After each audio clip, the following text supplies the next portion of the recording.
Nós não somos a Porta da Esperança do Silvio Santos, nós não somos nenhum tipo de coisinhas assim de Papai Noel. É claro que Deus tem em si bênçãos indizíveis para a nossa vida, mas não é disto que eu me interesso em Deus.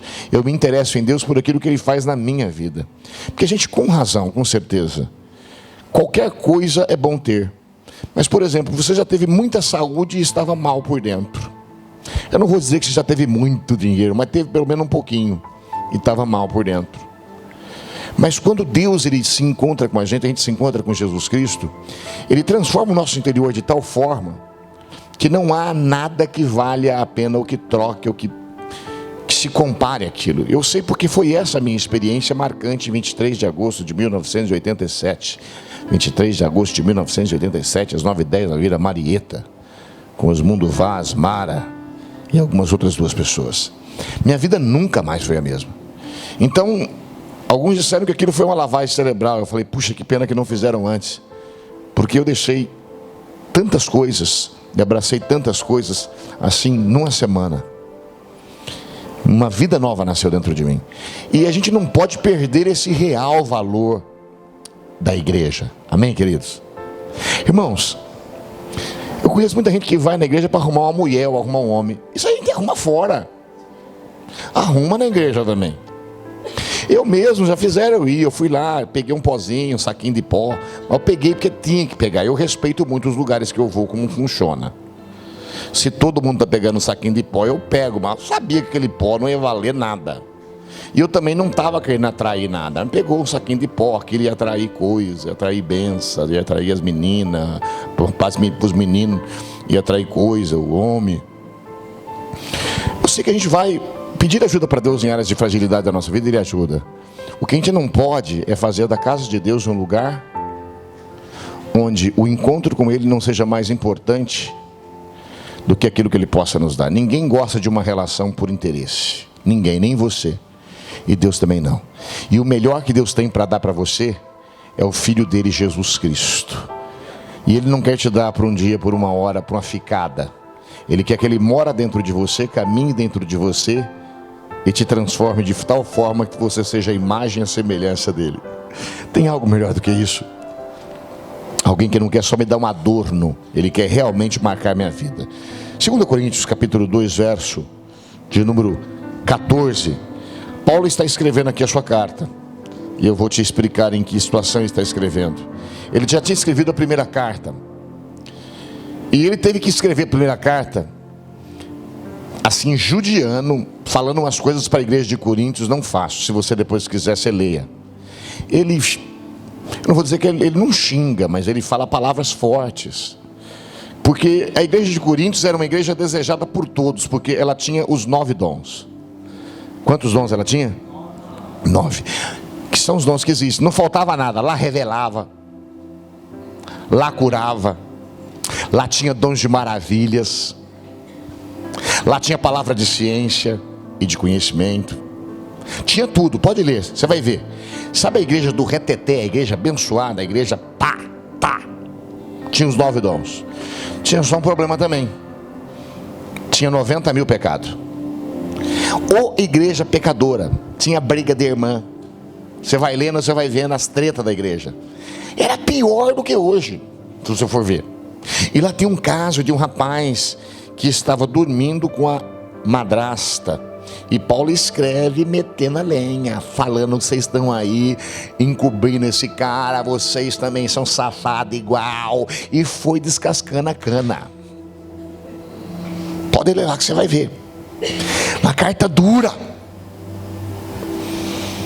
Paulo não media a palavra, ele falava o nome dos pecadores. Irmã fulana está brigada com a irmã ciclana, manda se reunir e consertar. Não é fica. Ai, porque tem uma irmãzinha, queridinho. Não, aqui com Paulo era pinga no i. E ele escreveu essa carta e o pessoal ficou triste com ele, chateado. E levantou um pessoal dentro da igreja, dizendo: Paulo não é pastor, não é apóstolo, ele nem credencial tem. Começou a arrebentar com a vida dele. Começou a arrebentar com a vida dele. E ele estava numa outra localidade esperando Tito para continuar fazendo a sua jornada de abrir igrejas, que era o trabalho missionário. Foi um homem que deixou tudo em função do reino de Deus. Era construtor de tendas, deixou de construir tendas, o que era muito rentoso naquela época. Foi formado na melhor faculdade da época, na Harvard da época, com Gamaliel. Fazia parte do Sinédrio 70 que governava. Tinha qualidades 1000. Mas a Bíblia diz que de tudo isso ele fez estrume, esterco, para abraçar a causa de Cristo. E mesmo assim, com tudo isto, no concerto da palavra de Deus, falando a verdade, quando ele escreve, essas pessoas se levantam contra ele. Então agora ele está esperando Tito, que não chega, para ele continuar a sua vida, e ele resolve escrever essa segunda carta. Ele diz: eu ia ter com vocês aí pessoalmente, mas eu sei que vocês estão tristes comigo. Se você for ler um capítulo antes, você vai ver que ele fala isso. Vocês estão tristes comigo? E eu também estou triste com vocês. Aí tristeza com tristeza não vai prestar. Então eu vou mandar aqui essas palavras para vocês. E ele começa a dizer algumas coisas que de alguma forma nos ensina ou nos direciona sobre quais são as características ou as marcas de um verdadeiro cristianismo, de uma verdadeira fé em Deus. Gente, esquece cristianismo. Quando Cristo veio à Terra, ele não veio formar e nem fundar uma religião. Se você pensa isso, se te ensinaram isso, te ensinaram errado. Religião é uma palavra grega, religare, a ligação do homem com aquilo que ele concebe como divino. Então, nesse sentido, pode ser uma religião, mas não é uma religião. Ele veio criar uma forma do homem se relacionar com Deus. Jesus é o nosso elo de ligação entre nós e Deus. Portanto, o que vale é o que Deus diz e não o que muitas igrejas dizem. Amém, queridos? Você sabia que uma vez proibido a gente tomar Guaraná na Antártica? Sabe por quê? Porque está escrito champanhe nela, não pode. Eu já vi cada coisa. Eu já vi alguém mandar alguém para o inferno porque rapou o sobaco. Eu falei: mas você tem bigode? Ele falou: mas bigode pode. Eu falei: como é que na Bíblia está escrito isso? Agora você tem que dormir com a mulher do sovaco cabeludo porque vá para o inferno. Quer dizer, aí a vida já vira o inferno, né? E eu digo que se a sua esposa ela cumpre essa doutrina, né, de perna cabeluda, você devia pegar uma pinça e arrancar fio por fio. Em nome de Jesus.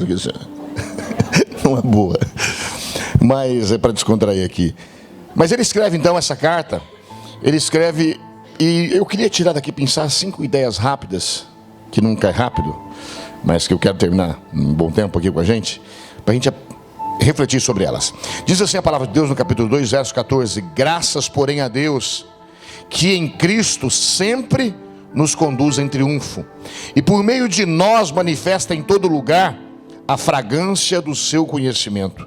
Porque nós somos para com Deus o bom perfume de Cristo, tanto nos que são salvos como nos que se perdem. Para que estes cheiros de morte para estes cheiros de morte para a morte, para aqueles aroma de vida para a vida. Quem, porém, é suficiente para essas coisas? Porque nós não estamos como tantos outros, mercadejando a palavra de Deus. Antes, em Cristo, é que falamos na presença de Deus com sinceridade e da parte do próprio Deus. Começamos, porventura, outra vez a recomendar-nos a nós mesmos? Ou temos necessidade, como alguns, de cartas de recomendação para vós outros ou de vós? Vós sois nossa carta, escrita em nosso coração, conhecida e lida por todos os homens, estando já manifestos como carta de Cristo, produzida pelo nosso ministério e escrita não com tinta, mas pelo Espírito do Deus vivente, não em tábuas de pedra, mas em tábuas de carne, isto é, nos nossos corações. Pai, fala conosco em nome de Jesus.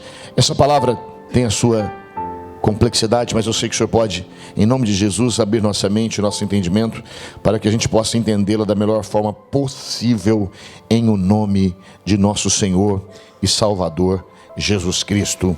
Amém. Paulo, ele começa a conversa, se você ler um pouco antes, você vai ver que ele está falando dessas intranquilidades, desses desafetos, desses desaventos, e de repente ele muda a conversa para falar: graças, porém, a Deus que sempre nos conduz em triunfo. Ele não está escrevendo essa carta no momento bom da vida dele, ele está escrevendo essa carta no momento ruim da vida dele. Está solitário, sofrendo, o amigo não chegou, a obra não continua, estão metendo a lenha nele, ele está não conseguindo consertar as coisas como queria, não tinha um WhatsApp na época, a relação era muito mais distante, difícil. Então, diante de toda essa situação, é que ele começa a escrever. Então, essas palavras têm um outro sentido se você botar a mente nisso. Imagine um momento difícil, complicado, complexo da vida. Então, ele começa dizendo, escrevendo: graças, porém, a Deus, que em Cristo sempre nos conduz em triunfo. Então eu diria para você que a primeira marca que ele está dizendo aqui, e alguns teólogos estudiosos dizem assim, a primeira marca de um cristianismo verdadeiro é que nós carregamos no nosso coração e no nosso peito um otimismo indestrutível. Diga: o cristão tem um otimismo indestrutível. Diga de novo: o cristão tem um otimismo indestrutível.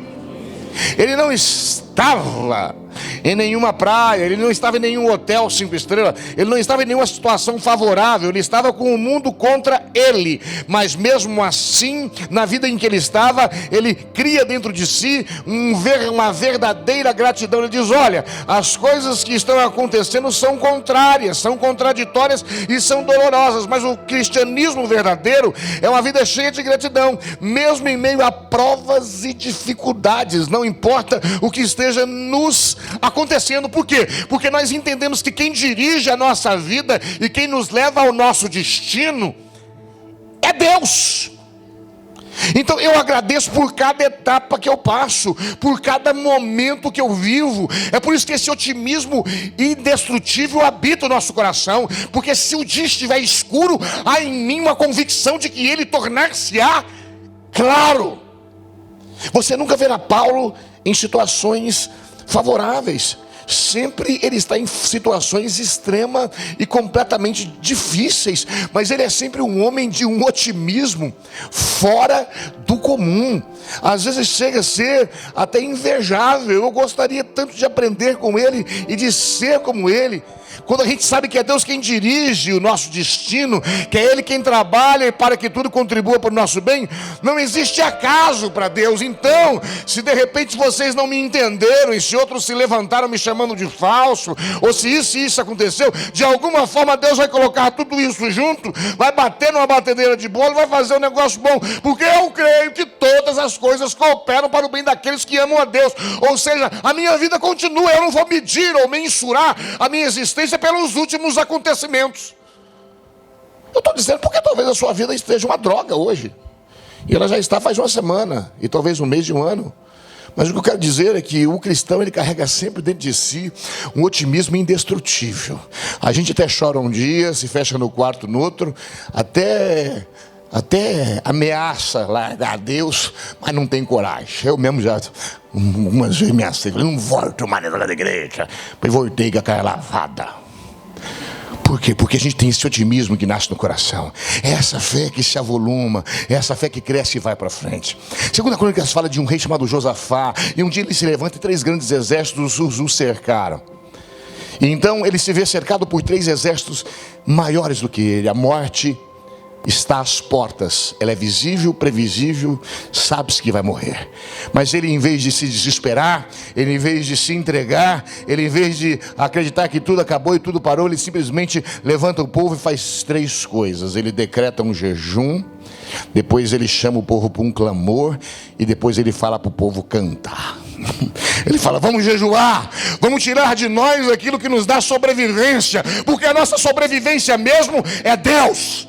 Jejuar é isso, é abster-me daquilo que é suficientemente básico e necessário para a minha sobrevivência. Ninguém vive sem comer. Então, quando eu jejuo, eu digo: Deus, eu estou me abstendo daquilo que é a sustentação da minha carne, para dizer que o Senhor é a sustentação do meu espírito. Ele conclama o jejum: homens e animais, não comam, porque Deus é a nossa subsistência. Isso é um otimismo indestrutível.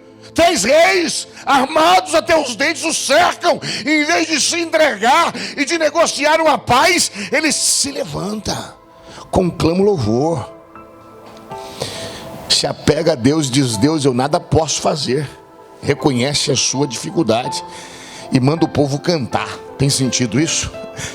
O louvor que eles começam a cantar é um louvor que levanta dentro deles esse otimismo divino, esse otimismo indestrutível, essa coisa forte de quem não se entrega à morte, mas continua. Está tudo difícil, o cenário é complexo, o que me cerca, as circunstâncias são terríveis, mas dentro dele havia uma força que dizia: é possível, siga adiante, vá em frente.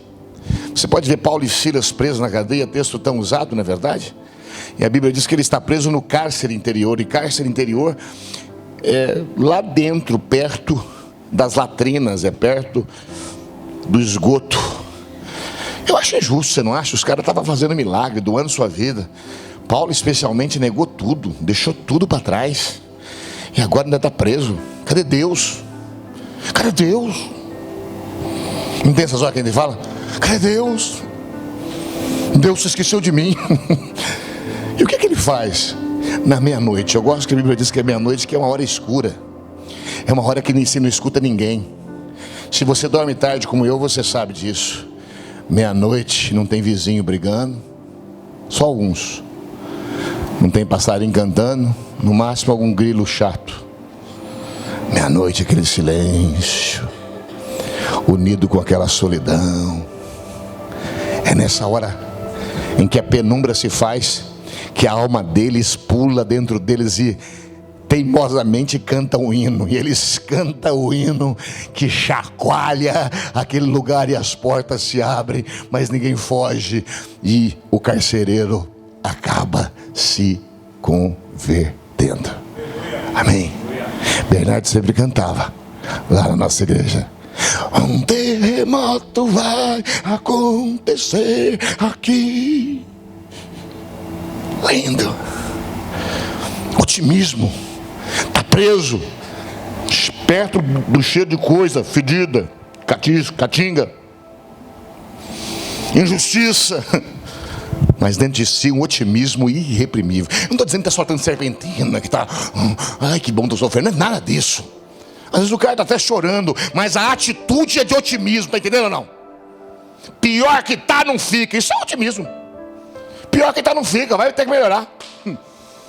Aquelas pessoas que dizem: cheguei no fundo do poço, pronto, estou no lugar certo, porque mais fundo não dá para ir, agora eu vou subir para cima. Não é otimismo, não é negativismo, é positivismo. É esse otimismo irreprimível que deve habitar o nosso coração, em nome de Jesus. É que ver agora aqui, não sei se eu nem devo usar, mas vou usar. Eu tinha um amigo, crente, cheio do Espírito Santo, e ele era assim, ele veio da África, então ele era um africano Zulu, e a gente tinha muita intimidade. Entenda por favor as coisas que eu vou dizer. Ele falava assim: o Senhor disse que a minha esposa, ela vai ser branca que nem leite, de olho azul. Eu falei: obrigado, Harold, nós tudo está procurando isso e não acha. Ninguém achou que o Harold fosse achar. Daqui uns dias aparece ele de Curitiba. Hoje ele é pastor perto de Curitiba. Uma lourona, descendente de limão, brancona, zóio azul, e o pior, bonita. Porque quando não é seu, você fala o pior. Um menino otimista. As pessoas brincavam com ele. Ô negão, toma vergonha na sua cara lá. Ei, depois você chama a gente de racista, você que é. Não, eu quero, é um desejo meu. Deus vai me dar uma branca cor de leite e com zóio azul. Ele falava olhos azuis, ele falava direitinho. E cargas d'água Deus deu, ou ele achou, não sei como é que foi. Só sei que casou, está lá com os menininhos coloridos dele. Está uma benção de Jesus. Você está entendendo ou não, querido? O cristão tem esse otimismo irreprimível no coração, que a gente não deixa ninguém botar terra, matar e jogar a gente no buraco. Não, a gente se levanta sempre em nome de Jesus. Ele diz: em toda e em qualquer situação por onde a gente passar, Deus nos conduz em triunfo. Graças, porém, a Deus. Então hoje eu quero que uma palavra de gratidão nasça no seu coração, porque o seu otimismo deve ser maior do que qualquer outra sensação que você queira carregar no coração. Leia Atos dos Apóstolos, do começo ao fim. É só paulada, só paulada, só paulada. Mas a igreja cresce, cresce, cresce. Sabe como é que foi no começo da igreja? O Sinédrio, que eram os 70 judeus, quiseram destruir a igreja. Quem já leu a Bíblia viu isso. Se dão mal, porque acelera o seu crescimento. Eles saem de Jerusalém, tomam as cidades das adjacências que estavam ali por perto, e vão crescendo, crescendo, crescendo. Depois levantam-se os imperadores de Roma. Vamos acabar com esse povo. Um doido botou fogo em 7 bairros, 6 bairros, deixa só 3 que era de cristãos, sem pegar fogo, para arrebentar com eles. Outros doidos surgem, mas esses imperadores, em vez de os destruir, piora mais ainda, porque com a sua ganância, com o seu poder virulento e descomunal, ele faz com que os cristãos se multipliquem. Eles vão se espalhando e vão se multiplicando como se fosse uma praga. Na Inglaterra, em 1553, se levantou uma mulher doida, uma mulher chamada Maria Tudor, e o desejo dela era destruir, acabar com qualquer tipo de protestante. E ela tirou da Inglaterra esse povo, só piorou. Ela mandou um monte de missionário para as terras conquistadas pela Inglaterra, e o que ela queria destruir, construiu. Sabe por quê? Porque a obra de Deus, ela é indestrutível. Diga comigo, a obra de Deus é indestrutível. Em Cristo nosso sucesso é constante. Não tem como. Nada destrói. Gente, aqui eu entro no segundo ponto. Se o primeiro aqui, o cristão é marcado por um otimismo indestrutível, o segundo é que ele é marcado por um sucesso constante. Ai, pastor, sucesso constante? Sim, porque sucesso é Cristo fazendo o que Ele quer fazer através de mim. Sucesso não é fazer eu entrar na passarela, me dei bem. Não, sucesso é Cristo ser conhecido através de mim. Sucesso é Cristo salvar através de mim. É o plano divino redentivo através da minha vida. Ele não veio para cá para me botar num castelo. Ele veio para cá para que em nome de Jesus meu coração seja cheio de paz. Eu encho o coração do outro de paz, e o resto das nossas forças a gente conquista com a ajuda de Deus, em nome de Jesus Cristo. Ele diz, em Cristo nós sempre somos conduzidos em triunfo. Sucesso constante. A primeira marca de um verdadeiro cristão é um otimismo indestrutível. Ele age com otimismo em todas as situações. A segunda marca é que ele tem um sucesso constante. Ele não se vê embaixo. Ele é o que ele diz: sempre nos conduz em triunfo em todos os lugares. Deixa eu só lembrar quem está escrevendo. É Paulo, abandonado, esquecido, castigado, já passou por 3 cadeias, 3 naufrágios, chicotadas e mau monte de desgraça. Mas ele diz, graças porém a Deus que em Cristo sempre nos conduz em triunfo em todos os lugares. O cristão verdadeiro carrega dentro de si essa marca do otimismo, da gratidão, mas também essa marca de que ele vive num sucesso constante. Para ele não existe perder. O que existe foi um aprendizado para mais um passo de quem segue adiante em nome do Senhor Jesus Cristo. Sabe por que quando prenderam Paulo na cadeia, ele abriu uma igreja? Então todos estavam olhando para ele. Tessalonicenses e Colossenses fala disso. E alguns diziam assim, alguns irmãos, porque tem todos os tipos de irmãos. Alguns irmãos maldosos diziam, tá vendo? Sempre falei para vocês que Paulo não vale o que come. Está tendo agora fruto do seu pecado. Outros que o conhecia, sabia da sua bondade, agia por bondade. E quando Paulo escreve, se você ler Tessalonicenses e Colossenses e Filipenses, tudoenses, a cartinha curta, eu consigo ler numa coisada, numa sentada. Você vai ver que ele diz o seguinte, a palavra dele é que ele diz que não se preocupem, porque as minhas cadeias contribuíram para o Evangelho. Como é que você destrói um homem que você prende ele e ele diz, as minhas cadeias contribuíram para o Evangelho? Ele diz, porque uns pregam por inveja, aqueles que achavam que ele merecia levar cacete mesmo. Não tem uns que quem deve, não tem uns assim que você quebrou uma perna e fala, é Deus. ensinando ela para largar desorgulhosa. Bate o carro, sem seguro. Profeta do cão. Outros conhecia ele, sabia que ele era bom. Ele diz, não importa a motivação, o que importa é que o evangelho está sendo o quê? Pregado. Uns estão fazendo isso por inveja, porque tem raiva de mim. Outros estão fazendo por inspiração, porque me veem preso sem negar o evangelho. Ele diz, o evangelho ganha com tudo isso. Então ele diz uma frase célebre. Ele diz, eu estou preso, mas o evangelho está livre. E eu louvo a Deus por isto. É um homem que você não consegue arrancar dele o seu brilho, a sua graça, a sua força, a sua inteireza. Leia capítulo 27 de Atos. É um pouquinho longo, mas leia. É longo. É só uns 40 versículos, mas vale a pena. É uma novelinha boa para você ler hoje antes de dormir.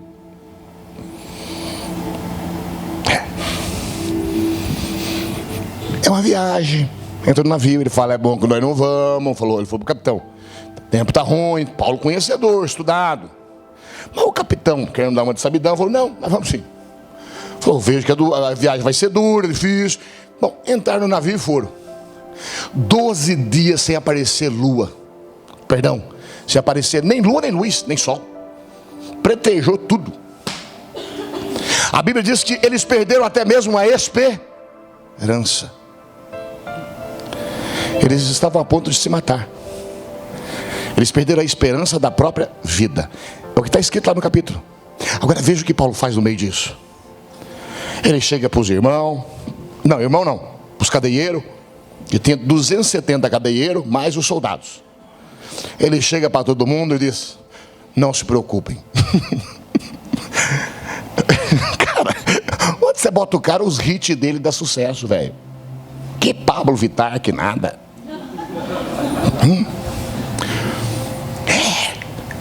Ele chega e diz, não se preocupem, porque o Deus a quem eu pertenço esteve comigo essa noite.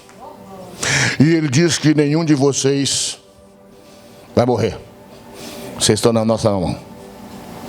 E ele vai livrar a todos.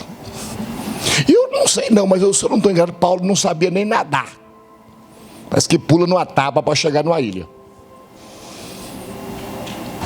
Sabe o que ele faz? Ele levanta, dá essa palavra para o povo e fala, come pão, porque vocês estão fracos. Olha, você está entendendo o que eu estou falando? Não. O cara preso, injusto, essa situação toda, levanta, diz, vai salvar todo mundo. Eu, se eu fosse ele, eu ficava quietinho, falava, cambada de ímpio. Paga, ai, quer ser parceiro de Satanás? Não. Aqui se faz, aqui se paga. Não, só eu. Não, a gente não faria isso, né? Não sei, bom, não sei. Ele começa a dar pão para o povo comer. Ele fala, se alimenta, para ficar forte, vai ter que nadar. Nós temos que sobreviver. A escuridão vai passar. E de fato eles chegam na ilha de Malta. Mas o pessoal nadou. A água estava fria. O que o pessoal começou a sentir? Frio. Aí Paulo, de novo, começa a pegar uns gravetos. Ele não tem nada que fazer isso.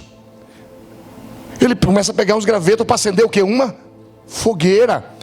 Para esquentar, para aquecer o povo do frio. Aí pula uma cobra e morde ele. Um negativo de longe fala, esse cara é culpado.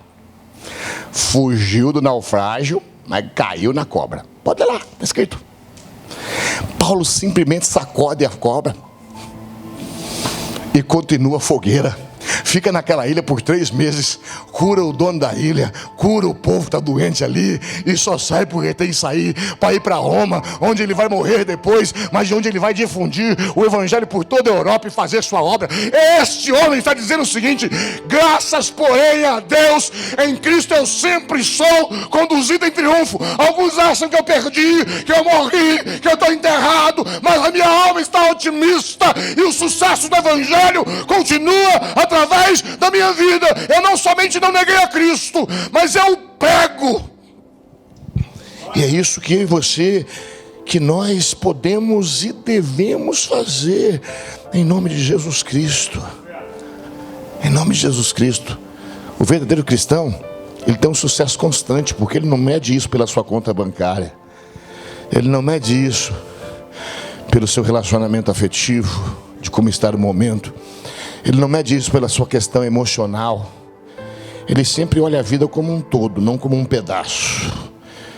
Ele diz, agora está ruim, depois melhora, depois piora, e tudo junto vira uma coisa boa. Todas as coisas cooperam para o bem daqueles que amam a Deus. Eu gosto do que Jó diz no final da sua história de tristeza. Bem sei que tudo podes, e nenhum dos teus planos pode ser frustrado. Perdeu os filhos, os bens, claro que adquiriu tudo em volta, mas antes de adquirir, ele diz, bem sei que tudo podes, e nenhum dos teus planos podem ser frustrados. José é uma história horrível. No final ele diz para os irmãos, vocês intencionaram mal contra mim, mas Deus pegou o mal e transformou em bem. O que eu estou dizendo é que esses homens tiveram histórias tristes, mas finais felizes. Se você olha para Cristo na cruz do Calvário, parece uma derrota aos olhos dos homens, mas ele desce no inferno, tira a chave da mão de Satanás, prega aos espíritos cativos e sai de lá dizendo, onde está a morte? Através de Paulo dizendo isto, o teu aguilhão foi vencida pela ressurreição. O cristão carrega essa marca de um sucesso constante em nome de Jesus. Vamos repetir para gravar. Primeira coisa que a gente vê aqui que Paulo está dizendo quando ele diz graças porém a Deus, é que o cristão, ele tem um otimismo indestrutível.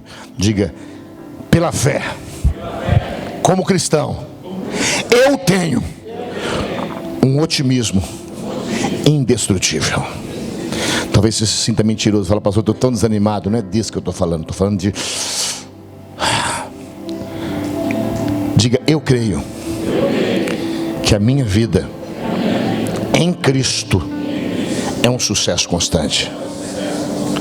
Porque pode ser que aos outros vocês sejam perdedores, mas diante de Deus não. Um terceiro e antepenúltimo ponto é que ele diz que o cristão verdadeiro, ele gera um impacto profundo e inesquecível na vida dos outros. Diga, um cristão gera um impacto profundo na vida dos outros. Porque ele diz que nós somos como o aroma de Cristo, como perfume. Ele nos compara a perfume. E o perfume, ele gera esse impacto, não gera? Você está num lugar, chega alguém com um perfume bom, com muita alergia, mas se for bom. Esse dia mesmo, eu abracei uma pessoa ali. Falei, menino, que perfume que é esse? Como é que chama? Inebriante. Acho que é esse o nome. Marca. Sempre deixa a marca, o bom perfume. Ele não diz que você é um perfume qualquer. Ele diz que você é o bom perfume de Cristo. E o perfume bom, por onde ele passa, deixa a sua marca. Eu lembro aqui de pastor Wagner, morava aqui num prédio, quando ele descia, e eu subia para a casa dele sem saber se ele tinha descido ou não. Eu já sabia que ele tinha descido ou subido, porque ele usava azarro. O cheiro ficava um rastro. Deixa eu te dizer uma coisa, o bom perfume tem um impacto profundo, e Deus, ele quer que eu e você sejamos e tenhamos um impacto profundo como quem prega, como quem vive a verdade de Deus na vida dos outros, em o nome de Jesus Cristo. Ele quer que eu e você vivamos essa verdade. Eu encontrei esses dias numa festa, um casal, e eles falaram, você não se lembra de mim? Eu falei, não, devia. Eu falei, não, você casou a gente faz 17 anos. Falei, então não lembro mesmo, porque eu não estou lembrando de ontem, da semana passada. Ele casou gente. Eu falei, verdade, mas e aí? Aí ele estava contando. Naquela época que eles casaram, havia envolvimento com drogas, havia uma série de coisas. E naquele dia, naquele momento, nasceu um novo tempo na vida deles.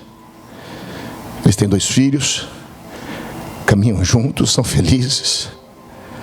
Eu e você, nós podemos ter um impacto positivo na vida de alguém.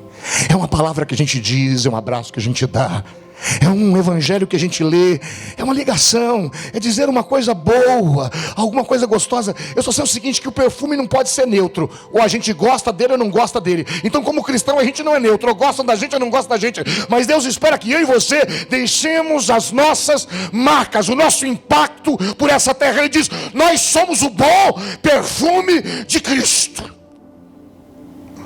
Como é que eu posso impactar os outros? Através das minhas palavras, por exemplo.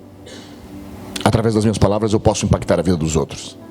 Sabe, eu ouvi essa história, achei linda, de alguém que chegou para um caixa de supermercado e disse para ela, escuta, eu quero te falar uma coisa, eu queria que você não entendesse que eu estou menosprezando você. A minha mãe tem uma profissão pior que a sua. Mas quando eu olho para você, eu vejo que você tem condições de muito mais do que isso. Olha que coisa. Saiu, foi embora. Aquela moça saiu daquele lugar. Aquela moça voltou aos seus estudos.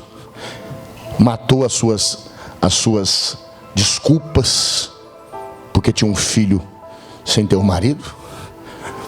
Passou por cima de tudo, voltou a fazer pedagogia, voltou a fazer não sei o quê. E quando é que essa pessoa vem se encontrar com essa pessoa? Quando ela é superintendente de ensino do estado.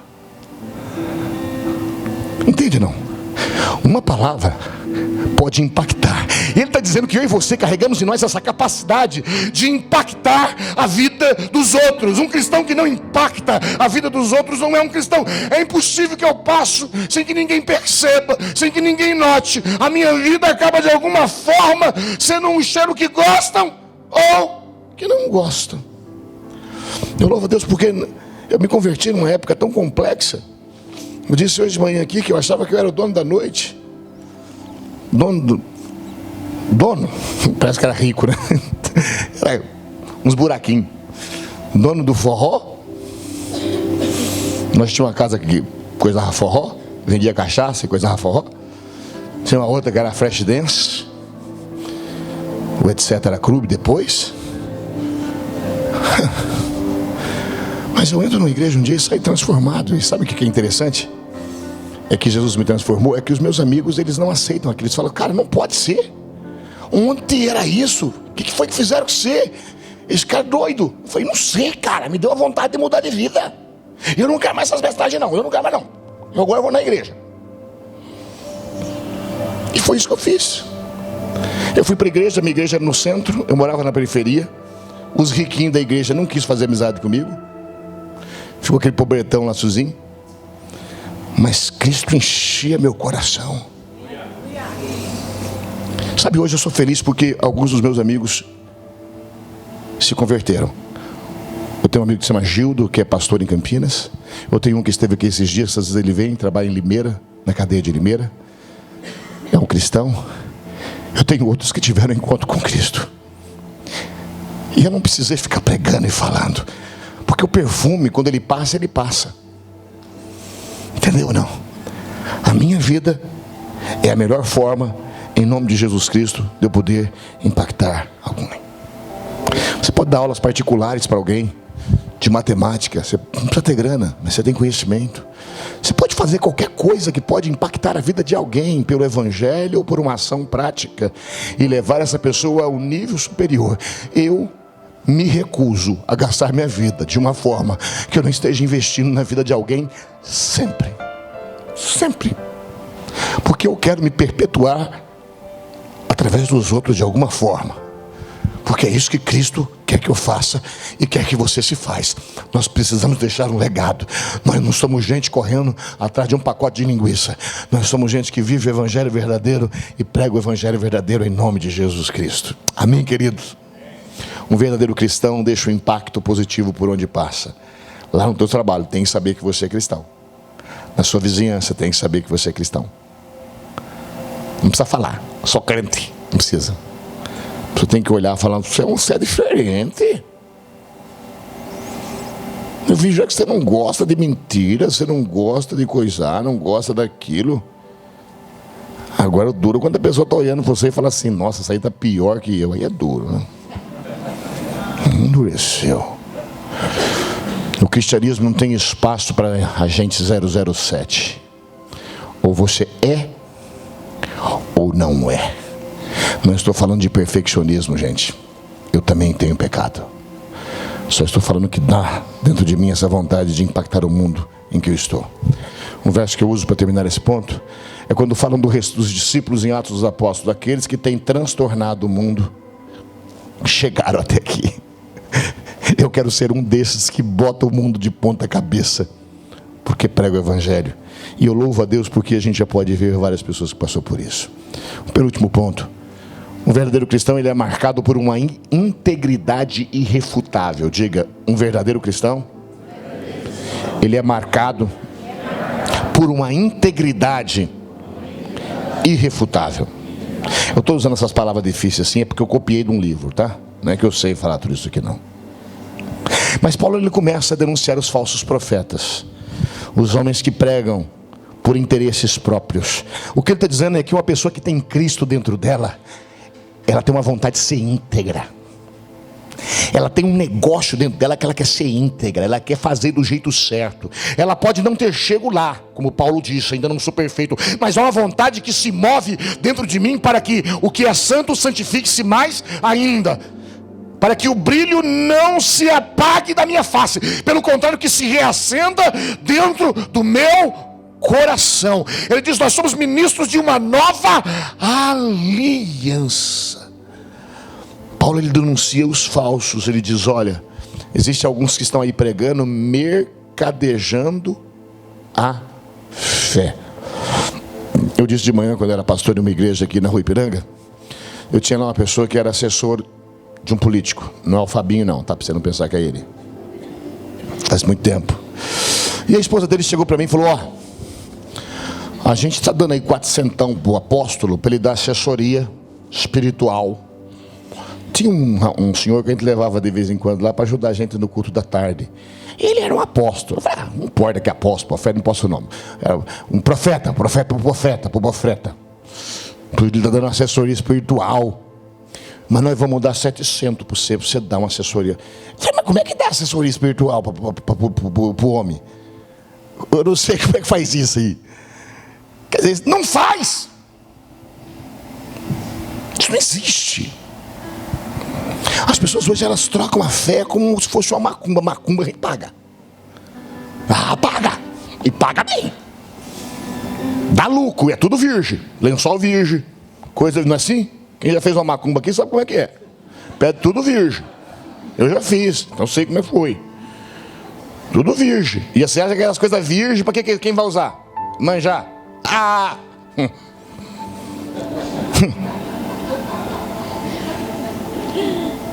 Não. Mas em nome de Jesus. Então, a gente precisa ter essa. O cristão verdadeiro, ele tem essa integridade. Eu falei: você me desculpa, nem eu não quero esse dinheiro. Quer dizer, querer eu quero, mas nem eu não vou pegar, e nem o profeta mais. Você não vai dar isso não, que isso aí não é de Deus não. Você está trazendo desgraça para a sua vida.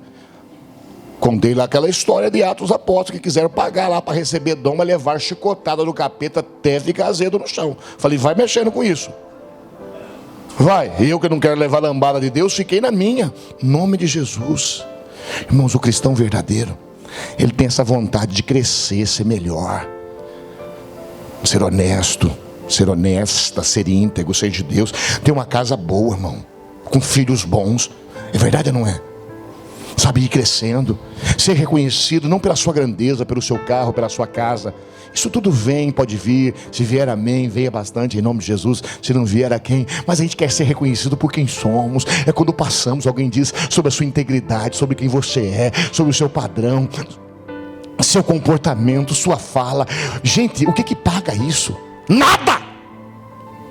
Um cristão verdadeiro carrega dentro de si uma fome imensa de uma integridade irrefutável. Por fim, um cristão verdadeiro, ele carrega dentro de si uma realidade inegável, inegociável, ou seja, uma transformação irrefutável, indescritível.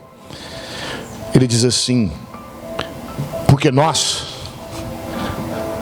somos Não precisamos que alguém nos recomende por carta escrita. Uma carta, como cartas de recomendações que se faziam antigamente, já se fazia naquela época, em que a preta podia ir mudar para uma cidade, dizia: receba ela aí, gente boa, honesta, faz tudo direitinho, diaconiza, tá. Ele diz: nós não precisamos disso, porque nós somos a carta escrita de Deus. Ele diz: antes se escrevia em leis, em pedras, mas hoje foi escrito no coração da nossa vida. Então o que eu sou hoje, eu sou porque Cristo escreveu isto dentro de mim. Eu sou uma Bíblia ambulante, porque é isso que ele prometeu, que um dia em Ezequiel, ele arrancaria do homem um coração de pedra e colocaria nele um coração de carne, ou seja, o transformaria por dentro de si. A verdade escrita no coração é uma vida transformada pelo Evangelho, e isto é um argumento irrefutável. Presta atenção aqui, estou terminando. Perguntaram para o senhor, novo na fé, novo, uma pessoa nova na fé, perguntaram: o senhor crê nisso mesmo, que Jesus transformou água em vinho, multiplicou peixe, multiplicou pão? O senhor crê? Ele falou: eu creio. Eu falei: como? Ele falou assim: lá em casa ele transformou cachaça em comida, ódio em amor, perdição em conversão. Eu era um, e agora eu sou outro. E quantas pessoas nós conhecemos que eram uma e hoje são outras? O que Paulo está dizendo é que uma das marcas do cristão é que ele é uma carta ambulante, ele é um odor divino. Quem olha para ele vê Deus. Querido, deixa eu te dizer uma coisa que eu acho interessante. Quando você tem o Velho Testamento, a gente tem as leis, e as leis, elas relatavam o que o homem tinha que fazer para Deus. Diga, a lei fala do que o homem tinha que fazer para Deus. Agora, sabe o que eu acho lindo? Preste atenção, por favor. Eu quero que você grave isso. Mas a Bíblia agora diz que Cristo escreveu o quê? No meu coração, não com tinta, mas com sangue, uma nova carta. As pedras eram o que eu tinha que fazer para Deus, mas o que ele escreveu no coração é o que Deus fez por mim. É a sua graça redentora. Ele me redimiu sem que eu mereça. Ele abriu as portas do céu sem que eu mereça. E isso ele não escreveu em pedras que são quebráveis, mas ele escreveu no meu coração. Não o que eu tenho que fazer para agradá-lo, mas em mim. Ele escreveu a sua graça para que eu possa viver uma vida agraciada e abençoada nele, em nome de Jesus. Amém, meus queridos? Amém. Que Deus tenha falado ao seu coração. Amém? Que Deus direcione os seus passos e abençoe a sua vida. Vamos ficar em pé para a gente agradecer a Deus de termos estado aqui hoje.